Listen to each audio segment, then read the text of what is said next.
And I'm Chris Hurst reporting live in Washington, D.C., where for the first time we heard from Bath County Senator Creigh Deeds since a state inspector general's report was released late last week detailing exactly what went wrong with him, his son Gus, and the public mental health system. You are actually on the side of the community college. You've been seeing a lot of police and ambulance activity. You've been talking to witnesses. What have they been telling you? Gene, right now we are chasing a storm cloud that is about 10 miles outside of Sulphur, Oklahoma.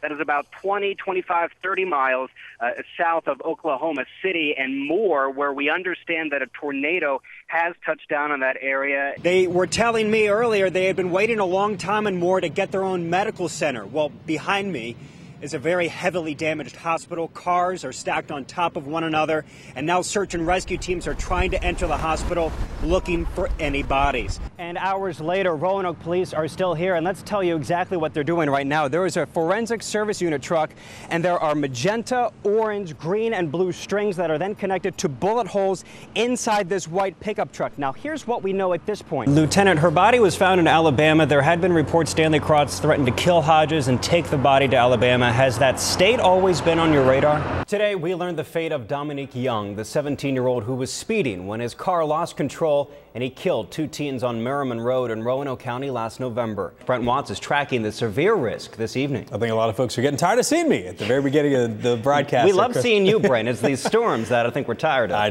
know. Take a look around where I am right now. This terrain is wide open and expansive. It's the perfect situation for a tornado to cause destruction.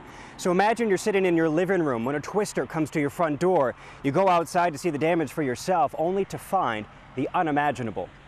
Down Liberty Road, you can't find a trailer still left on its foundation. 3 in a row were lifted and tossed aside when 125-mile-per-hour winds came roaring through Wednesday night.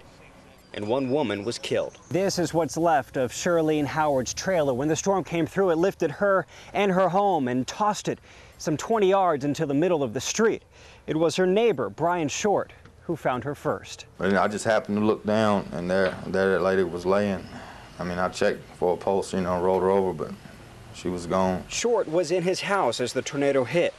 His walls are ripped open, windows shattered. He was thrown out of his recliner, glass hitting his head and eyes. The chair didn't even move over. I just flew out. Much of the street is covered in debris. The second tornado for Halifax County in a month knocked over massive poplar trees and tore off part of Danny Stevens' roof. I knew it was bad last night, but I didn't know it was like this till I got back up here this morning. Now for everyone on this small rural road outside Halifax in South Boston, they don't even know where to begin. My mind's just, I don't know where to go. I don't know what to do. Garnet Lloyd and his family don't even have any more clothes than what's on their back. You can't worry about it. It's gone. You just pick up what you can and go on about your business. That's kind of one thing on my bucket list, to be in a horror movie. From across the area, they came. It was an open casting call. I figured, what the hey? I sent in my resume by email, height, weight, age, previous acting experience. All to be transformed into the undead. Brains. I am fascinated and love horror movies and zombies, and I thought, what a neat thing to do. They always talk about motivation. Actors need to have motivation. What's a zombie's motivation? I think it's just to get through the day, one day at a time. Write down my experiences, my journal. The movie is a retelling of this one, Ed Wood's Plan 9 from Outer Space, dubbed the worst movie ever made. So bad, it's good. Your stupid minds! Stupid! Stupid! Okay, it's terrible, but this new Plan 9 will be different. We were trying to pretty much make the movie that Ed Wood wanted to make back in that day. We're hoping that it's something that Ed Wood would like. And all of Roanoke is taking center stage. They're filming one of the last scenes of Plan 9 here in front of this abandoned factory right near Wasena Park. But right now, they just need to get everybody positioned. He's going to be setting focus and making sure everybody's going to look pretty. All of our zombie extras are getting their big moment. They're not eating anyone. That'll come later. Action! Friday afternoon, they're just the undead, playing dead. No! 50 years after the first go-around.